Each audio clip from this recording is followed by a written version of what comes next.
একটা মাস আমি রহমত দেই, মাগফিরাত দেই, নাজাত দেই। এক একটা নেকিকে আমি 70 গুণ না, শুধু হাজার লক্ষ কোটি গুণ নেকি বাড়ায়া দেই। এত কিছু দিয়ে আমি চেয়েছি যেন আমার বান্দা জান্নাতি হয়, মুত্তাকি হয়। তুমি বান্দা কদর করো। আর যদি কোনোভাবেই কদর না করে, তো শেষ কথা হলো, মনে রাখবেন, রমজানকে যে কদর করে না, রমজানেও যে গুনাহ করে, রমজানেও যে জাহান্নাম থেকে বাঁচার চেষ্টা করে না, রমজানেও যে জান্নাতের আমল করার চেষ্টা করে না, ভাই আমার, ছেলেরা আমার, বাবা আমার, পর্দার আড়ালের মা বোন আমার, সবাইকে এই শেষ কথা বলি। আল্লাহ রসুল বলছে, জিব্রাইল আইসা রমজানের শেষ দিন নবীজিকে আইসা বলে গেছে, ইয়া রসুল আল্লাহ, এত বড় রমজান পেল, ইফতার, সাহারি, তারাবি, এতেকাফ, শবে কদর, প্রতি ঘন্টা মিনিটে এত মাফ নেওয়ার সুযোগ থাকার পরেও যেই নাফরমান জাহান্নাম থেকে বাঁচার চেষ্টা করে নাই, গুনাহ থেকে আল্লাহর কাছে মাফ নেয় নাই, জান্নাতের জরুর আশা পূর্ণ করতে পারে নাই, আমল করতে পারে নাই, খোদার কসম নবীজি বলছে, জিব্রাইল আইসা বলছে, ইয়া রাসূলুল্লাহ, এমন নাফরমানের উপরে আল্লাহর লানত, আল্লাহর লানত, লানত, লানত। নবী বলছে আমিন, আমিন। মানে নবী বলছে, হ জিব্রাইল, আমিও বললাম আল্লাহ, এমন লানত আপনি কবুল করেন এই নাফরমান উম্মতের উপরে, আমি নবীরও লানত। যা, তোর রূপে খোদার লানত পড়ুক। যা, এত বড় রমজান তুই এখনো বিড়িয়ে খাস, এত বড় রমজান নাফরমান তুই আজও ওজনে কমে দে। তোর কিস্তি শেষ হয় না, সুদে শেষ হয় না, তোর নর্তকী দেখাই শেষ হয় না, তোর উলঙ্গ ছবি দেখাই শেষ হয় না, তোর জিনা ব্যভিচারে শেষ হয় না। তুই বেটি গত 11টা মাস বাজারে বাজারে ঘুরলা, এখনো রমজান, রমজান আইজও তোমার জুতা কিনা, 3 পিস কিনা শেষ হয় না। যা, গুনাহ থেকে বাঁচতে যেহেতু পারলাই না, জাহান্নাম থেকে বাঁচার চেষ্টা করলাই না, তো জিব্রাইল বলছে আল্লাহ তার উপরে লানত দিছে, জিব্রাইলও লানত দিছে। নবী বলছে আমিন, আমিও দিলাম। যা, তোর উপরে খোদার গজব পড়ুক। এরপরে এই নাফরমানকে বাঁচাবে কে? হ্যাঁ বলেন? অতএব বাবা, তামসা করো, কোনো অসুবিধা নেই। আমাদের সামনে মাহে রমজান, আমাদের সামনে মাহে রমজান। আল্লাহ তাআলা বলছে, ইয়া আইয়ুহাল্লাযীনা আমানু, হে ঈমানদারগণ, তোমরা আমার, পৃথিবীর আর কেউ শুনুক আর না শুনুক, মুমিন, তুমি বলতেছো তুমি মুমিন, তুমি বলছো তুমি মুসলমান, তোমার মুখ দিয়ে তো তুমি লা ইলাহা ইল্লাল্লাহ বলতেছো, তোমার মুখ দিয়ে তুমি মুহাম্মাদুর রাসূলুল্লাহ বলছো। অতএব আমি তোমার কাছে চাচ্ছি, কুতিবা আলাইকুমুস সিয়াম, তোমাদের জন্য আমি রোজাকে ফরজ করলাম, কামা কুতিবা আলাল্লাযীনা মিন ক্বাবলিকুম, তোমাদের পূর্ববর্তী ঈমানদারদের উপরেও আমি রোজা ফরজ করেছিলাম। কেন? লাআল্লাকুম তাত্তাকুন। আল্লাহ বলছে, গত 11 মাসে আমি চেয়েছি তোমাকে মুত্তাকি বানাইতে। আমি 11 মাস ধরে বলছি, ইত্তাকুল্লাহ, ইত্তাকুল্লাহ, ইত্তাকুল্লাহ, আল্লাহকে ভয় করো, আল্লাহকে ভয় করো, আল্লাহকে ভয় করো, আল্লাহকে ভয় করো।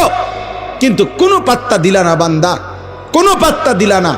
ঠিক আছে বান্দা, যাও, আমি আল্লাহ আবারও দয়া করে সব বাদ দিলাম, 11 মাস বাদ, যাও, একটা মাস মাত্র এবার, আইয়ামাম মাদুদাত, 30টা দিন, গোনা গোনা 30 দিন, 31 দিন হবে না, 32 দিন লাগবে না, 30 দিন, 30 দিন, কথা কথাই, প্রয়োজনে একদিন কমায় এলামু, 29 দিন, হয় 29 নয় সর্বোচ্চ 30, 30টা দিন তুমি রমজান পালন করবা, একটা গুনাহ করবা না, চুরি, ডাকাতি, জিনা, ব্যভিচার, মদ, জুয়া, অশ্লীলতা, বেহায়াপনা, অসভ্যতা, নোংরামি, বেপরদিগি, উলঙ্গতা, অসভ্যতা, হারাম উপার্জন করবা না। আর জিকির করবা, তিলাওয়াত করবা, রোজা রাখবা, ইফতার করবা, সাহারি খাবা, তারাবি পড়বা, শেষ দশকে এতেকাফ করবা, শবে কদর তালাশ করবা, প্রতিদিন কাঁদবা, দোয়া করবা, মুনাজাত করবা, একটা মাস গুনে গুনে আমার ইবাদত আমলে কাটাইবা, গুনাহ থেকে বেঁচে থাকবা। আল্লাহ বলেন, আমি 30 দিনেই তোমারে মুত্তাকি বানায়া জান্নাতি বানায়া দেব, লাআল্লাকুম তাত্তাকুন। আল্লাহ তাআলা বলছে, বান্দা, কঠিন হবে না, কষ্ট হবে না, দেখো তুমি নিয়ত করলে পারবা। এখানে আছে, ইউরিদুল্লাহু বিকুমুল ইউসরা ওয়ালা ইউরিদু বিকুমুল উসরা।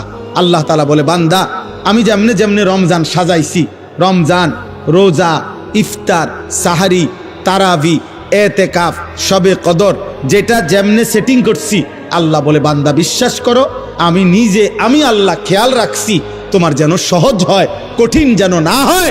এইভাবে আমি আল্লাহ বিধানটা আমি নিজের হাতে সাজাইছি।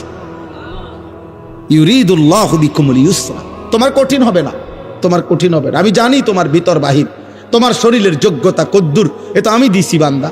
তোমার শরীর স্বাস্থ্য, তোমার জীবন যৌবন আমি দিছি।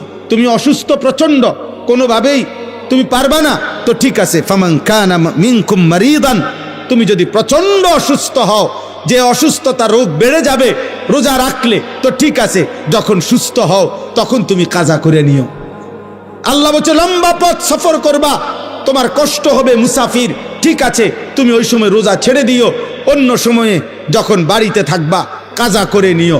তুমি যদি একেবারে বৃদ্ধ দুর্বল হও, যে আর কোনোদিন সবল সুস্থ রোজা রাখার মতো যোগ্যতা তোমার ধারণা আর কোনোদিন হবে না, তো আল্লাহ বলেন অসুবিধা নাই, যাও ফিদিয়াতুন তুআমু মিসকিন, প্রত্যেক রোজার বিনিময়ে এক সাদকায়ে ফিতির, রমজানে যে ফিতরা দেন এই ফিতরা পরিমাণ একজন মিসকিনকে খাবার বা সমপরিমাণ মূল্য তুমি দিয়ে দাও।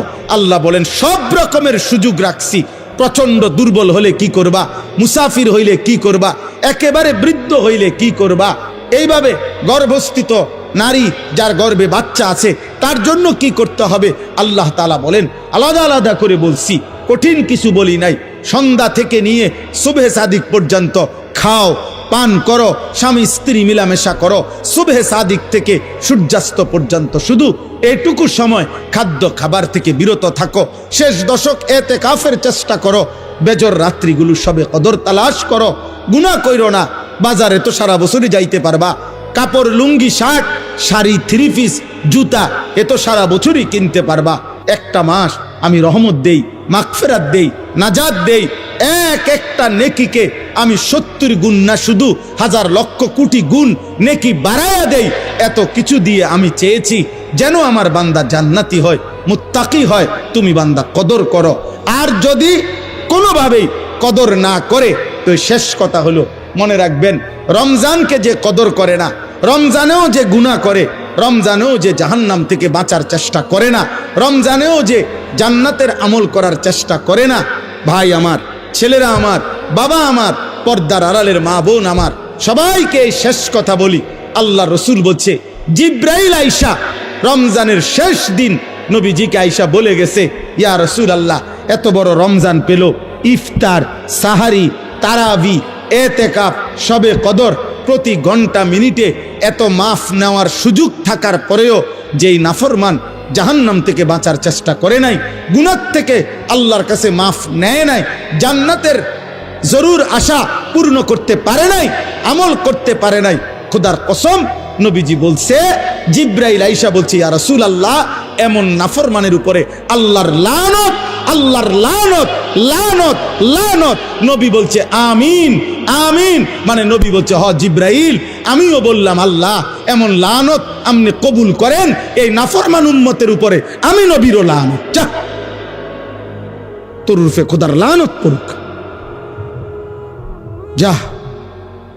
এত বড় রমজান তুই এখনো বিড়িয়ে খাস, এত বড় রমজান নাফরমান তুই আজও ওজনে কমে দে, তোর কিস্তি শেষ হয় না, সুদে শেষ হয় না, তোর নর্তকী দেখাই শেষ হয় না, তোর উলঙ্গ ছবি দেখাই শেষ হয় না, তোর জিনা ব্যভিচারে শেষ হয় না। তুই বেটি গত 11টা মাস বাজারে বাজারে ঘুরলা, এখনো রমজান, রমজান আইজও তোমার জুতা কিনা থ্রি পিস কিনা শেষ হয় না, যা। গুনাহ থেকে বাঁচতে যেহেতু পারলাই না, জাহান্নাম থেকে বাঁচার চেষ্টা করলাই না, তো জিব্রাইল বলছে আল্লাহ তার উপরে লানত দিছে, জিব্রাইলও লানত দিছে, নবী বলছে আমিন, আমিও দিলাম, যা তোর উপরে খোদার গজব পড়ুক। এরপরে এই নাফরমানকে বাঁচাবে কে? হ্যাঁ বলেন? অতএব বাবা তামসা করো, কোনো অসুবিধা নেই, এ কথা শেষ আমার। মনে রাখো, হাসি কান্না, আনন্দ বেদনা, সুখ দুঃখ, হ্যাঁ, আনুগত্য অবাধ্য, ঈমান কুফর, কোনো কিছুতেই পৃথিবী থামে না, তুমিও থামতা না, একদিন কবরেই চলে যাইতো। হাসলেও কাঁদলেও, সুখে থাকলেও দুঃখে থাকলেও, ইমানদার হইলেও নাফরমান হইলেও, আনুগত্য থাকলেও আনুগত্য না থাকলেও, সেজদা দিলেও মৃত্যু হবে, সেজদা না দিলেও মৃত্যু হবে। সেজদা দিতে দিতে আব্দুল কাদের জিলানী হইলেও মৃত্যু হবে, নাফরমানি করতে করতে ফেরাউন নমরুদ হইলেও কি হবে? খালাস, অসুবিধা নাই, কোনো অসুবিধা নাই। চলো ভাই, কারো জন্য পৃথিবী থামে না। আমাদের কারো মৃত্যুতে, আমাদের কারো জন্মে সেকেন্ড, ঘন্টা, মিনিট, 1 সেকেন্ড থামে না। সময়ের গতি থামে? কথা বলে না। পৃথিবী থামে কারো জন্য? না না। কোন ক্ষমতাধরের মৃত্যু আর কোন ফকিরের মৃত্যু সময়ের কাছে সবাই বরাবর। সময় বলে আমি চলছি তো চলছি, কে মরলো, কে জিতলো, কে হারলো, কে জন্ম নিল, আমার তো সময়। আমি যাচ্ছি আখিরাতের দিকে, আমি যাচ্ছি কবরের দিকে। অকুল্লুম ফি ফালাকিন ইয়াসবাহুন। আল্লাহ বলে সব কিছু তার নির্ধারিত গক্ষপথে, গন্তব্যের দিকে, মানে আখিরাতের দিকে চলছে, সব চলছে। আমরা সবাই যাচ্ছি কোন দিকে? কথা বলে না। আমরা যাচ্ছি কোন দিকে ভাই? আখিরাতের দিকে, আখিরাতের দিকে। অতএব ব্যক্তি, ঘর, সংসার, পরিবার, দেশ, রাষ্ট্র, রাজনীতি, ক্ষমতা, সবকিছুতে আখিরাতকে প্রাধান্য দিবেন। বলেন ইনশাআল্লাহ, বলেন ইনশাআল্লাহ। ভোটের আগের দিনও আখিরাতকে প্রাধান্য দিবেন, ভোটের দিনও আখিরাতকে প্রাধান্য দিবেন, ভোটের পর দিনও আখিরাতকে প্রাধান্য দিবেন, আখিরাতকে প্রাধান্য দিবেন। কোনোভাবেই দুনিয়ার কাছে বিক্রি যাবেন না। আল্লাহ আমাদেরকে হেফাজত করেন, আল্লাহ আমাদেরকে কবুল করে নেন আমার ভাই। অতএব আলহামদুলিল্লাহ, আজকে এই মুবারক মাহফিলে অনেক কষ্ট করছেন আপনারা, এত লম্বা সময় সবর করছেন। আলহামদুলিল্লাহ, আল্লাহ তাআলা এই ফুলগড় বারেশ্বর মাদ্রাসা আল্লাহ কবুল করে নেন। আজকে যেই ছেলেরা হাফেজে কোরআন হয়েছে, আল্লাহ তাদেরকে কবুল করে নেন। যাদের সহযোগিতা করেছে, তাদেরকে হাদিয়া দিয়েছে বিভিন্ন রকমের, মাশাআল্লাহ, আল্লাহ তাআলা তাদের সবাইকে কবুল আর মঞ্জুর করে নেন। আমার একটা ছোট্ট পরামর্শ আছে, সেই পরামর্শটা হইল, না মানলেও সমস্যা নাই, বাকি আমি আমার পরামর্শ হইল, ওই যেই প্রবাসী কল্যাণ সংস্থার নাম বলছেন কি জানি, বারেশ্বর প্রবাসী কল্যাণ, বারেশ্বর প্রবাসী কল্যাণ সংস্থার কাছে, আপনাদের কাছে আমার পরামর্শ হলো, আমার আন্তরিক প্রশংসা হলো, প্রতি বছর যে হাফেজে কোরআন হবে তাকে একটা সাইকেল পুরস্কার দেওয়া হবে। সাইকেল পুরস্কারের সাথে কোরআনের হাফেজের কি সম্পর্ক আমি এটা বুঝলাম না, আমার এটা মাথার ধরল না। সাইকেলের সাথে কোরআন হেফজের সাথে সম্পর্ক কি হইল? এতে করে সে কি করবে? মানে হাফেজে কোরআন সাইকেল দিয়া আলাদা কি লাভবান হবে, এটা আমার মাথায় ধরল না। হ্যাঁ, এটা আমি বুঝলাম না। এই জন্য আমার পরামর্শ হলো, কোনো হক্কানি মুত্তাকি আলেমে দিন থেকে পরামর্শ নিয়ে আপনি জেনে নেবেন যে কোনো তালেবে এলেমকে, কোনো মাদ্রাসার ছাত্রকে, কোনো হাফেজে কোরআনকে কি পুরস্কার দিলে তার উত্তম হবে, তার সারা জীবনের এলেম অর্জনের জন্য কাজে লাগবে, পড়ালেখার জন্য কাজে লাগবে। এখন এইটা দিয়ে যদি সে কালকার থেকে গোটা 1 মাস চরকির মতো সারাটা মুরাদনগর গড়ে, তাইলে প্রবাসী কল্যাণ সংস্থার নেকি কি হবে আমি বুঝি না। এই জন্য আমি এটা ফিরাইয়া নিতে বলি না। আমি এবার তো দিছেন আলহামদুলিল্লাহ, কিন্তু উনি বলছেন প্রতি বছরেই একটা সাইকেল দিবে না। পৃথিবী যদি সবাই আপনার যেই সম্ভাবনা দেখা দিছে বাংলাদেশে, যেই প্রতিশ্রুতি এইবার নির্বাচনকে সামনে রেখে, আমি তো ধারণা করতেছি 13 তারিখ যেই জিতক 12 তারিখ প্রত্যেকের হেলিকপ্টার দিবে। বুঝেন নাই কথাটা? তাইলে তখন তার সাইকেল কাজে লাগতো না। এই জন্য তালেবে এলেম, এটা নিরুৎসাহিত করছি না, আপনারা পুরস্কার দিবেন, হাদিয়া দিবেন, কিন্তু আলেমে দিন থেকে মশওয়ারা করে দিবেন, অর্থাৎ যেন ওই বাচ্চার আজীবন তার এলেমের কাজে লাগে। পড়ালেখার এমন সুন্দর কোরআনুল কারীমের 2 সেট 10 সেট তাফসীর হইতে পারে, যেটা তার দাওরায়ে হাদিস একবারে শেষ পর্যন্ত আজীবন তার পড়ালেখার কাজে লাগবে। রাসূলুল্লাহ সাল্লাল্লাহু আলাইহি সাল্লামের হাদিসের অনেক কিতাব, তাকে 30,000 টাকার কিতাব দেন, তারে 20,000 টাকার কিতাব কিনে দেন, যেটা সে আজীবন কি করবে? পড়ালেখা করবে। হ্যাঁ, আমার ছেলে হাফেজ হইয়া পুরস্কার পাইছে তাফসিরে তাওজিহুল কোরআন। তো আমি একদিন আমার বাসার এই তাফসির আমারও আছে, তা আমি আমার একটা খণ্ড পাচ্ছিলাম না, খুঁজেই পাচ্ছি না। 2-3 খণ্ড, আমার একটা খণ্ড আমি পাই না, ওই খণ্ডটাই তখন আমার দরকার। আমার ছেলে আমারে দৌড়াই এসে বলছে, আব্বু আমি যে পুরস্কার পাইছি এইটাই তো তাফসির, তাহলে আমি এটা খুলে দেই আমারটা। তাহলে হে তার প্যাকেটিং করা ছিল, ওইখান থেকে খুইলা আমার এটা দিছে আব্বু এটা, তাহলে আমি তখন পড়লাম।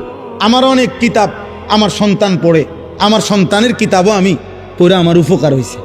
কথা বুঝছেন না? এই জন্য আগামী দিনে আপনাদের কাছে অনুরোধ রইল, সাইকেল না বরং তার এলেমের সাথে কোরআন সুন্নাহর এলেম শিখবে এমন কিছু, যার দ্বারা এরকম কিছু হাদিয়া দিলে সেটা বেশি পরিমাণে হোক, ইনশাআল্লাহ এতে বরকত হবে। আপনারাও সাদকায়ে জারিয়ার সওয়াব পাইতে থাকবে। কিতাব অল্প দিনে কি হয়ে যায় না, নষ্ট হয়ে যায় না। প্রজন্মের পর প্রজন্ম কিতাব পড়ে। অনেক যারা সম্ভ্রান্ত ফ্যামিলি এমন আছে যাদের পারিবারিক পাঠশালায় আরে পারিবারিক কুতুবখানায় লাইব্রেরিতে 100 বছর আগের দাদা পূর্বপুরুষের কিতাব বই কি আছে আছে সাজানো আছে। তাইলে বোঝা গেল যে এটা ফায়দা আসবে, এটা দীর্ঘমেয়াদী হবে। আল্লাহ তাআলা আপনাদেরকে তৌফিক দেন। এই মাদ্রাসার সাথে যার যত সম্পৃক্ততা আছে আল্লাহ কবুল করেন। আল্লাহ আজকের এই মেহমান উপস্থিতি সবাইকে কবুল করেন। বিশেষ করে আমার প্রিয় বন্ধু মাওলানা সিরাজুল ইসলাম ভাইকেও আল্লাহ তাআলা ভরপুর কবুল করেন। ছোটবেলার আমরা ছাত্র জীবনের দোস্ত ছিল, আজ অনেক দিন পরে দেখা হয়েছে। আল্লাহ তাআলা তাকে সুস্থতার সাথে আফিয়তের সাথে মানুষের কল্যাণে খেদমত করার তৌফিক দান করেন, আমিন। পবিত্র কোরআনুল কারীমের 2 নম্বর পারা 2 নম্বর সূরা, সূরাটির নাম সূরায়ে বাকারা। এই সূরার 183 নম্বর আয়াত আমি তেলাওয়াত করেছি। এই ছেলে, তোমার কি সমস্যা বাবা? আর এদিকে ফিরো, তুমি ওইদিকে ফিরে বসো। 183 নম্বর আয়াত সূরায়ে বাকারার। এই আয়াতটি আমি তেলাওয়াত করেছি মাহে রমজানকে সামনে রেখে। পবিত্র কোরআনুল কারীমের সূরায়ে বাকারার এখানে 5টা আয়াত, 183 থেকে 187, 183, 84, 85, 86, 87। এই মোট 5টি আয়াতে রমজান, রোজা এবং রমজানের সাথে প্রাসঙ্গিক শরীয়তের বিধিবিধান, আল্লাহর বিধিবিধান আল্লাহ তাআলা বিস্তারিত এখানে উল্লেখ করেছেন। আমাদের প্রিয় নবী সাল্লাল্লাহু আলাইহি ওয়াসাল্লামের একটা মোবারক কথা বলো না আব্বা, কথা বলো না। ছেলেরা তোমরা একজন আরেকজনকে বুঝায় বলো, ভাই কথা বলতে দিও না। যে কোনোভাবে কথা থামে না তারা বাইর করে দাও, বাইরে ছেড়ে দিয়ে আসো, ধরে আলগি দিয়ে 4 জনে ধরে। আমি ব্যক্তিগতভাবে কোনো প্রার্থী না, আমার কোনো ভোটে কোনো আমি প্রার্থী না, অতএব আমি আগের থেকেই ব্যাপক জনসমর্থন কখনোই প্রত্যাশা করি না। কারণ আমি তো আর ভোটে দাঁড়াইছি না, কাজে আমি এত অনেক জনসমর্থন আমার দরকার এমন কিছু না। আমি একটা দিল থেকে সবসময় ভাবি আল্লাহর কথা একজনকে বললেও নেকি হয়, তা আর আমার নেকি দরকার, তো সেটা অল্প মানুষকে বললেও সমস্যা কি। কিন্তু গাফেল মানুষ, ফালতু মানুষ, অমনোযোগী মানুষকে 1000 বছর বললেও লাভ হয় না।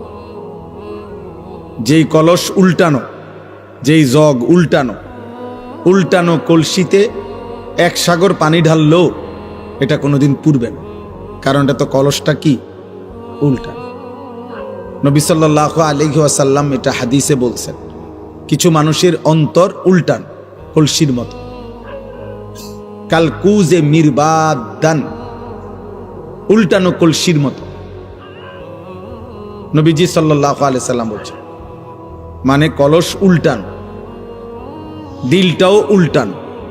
এবং নবীজি বলছেন শুধু উল্টানো কলস না, বরং কলসির উল্টা পিঠে আলকাতরা দিয়া মাইখা দিছে, যাতে করে 1 ফোঁটা পানিও না জমে, পিছলা হয়। তো নবীজি সাল্লাল্লাহু আলাইহি সাল্লাম বলেছেন, কিছু নাফরমানের অন্তর আল্লাহর অবাধ্যতা করতে করতে তার দিল উল্টে যায়।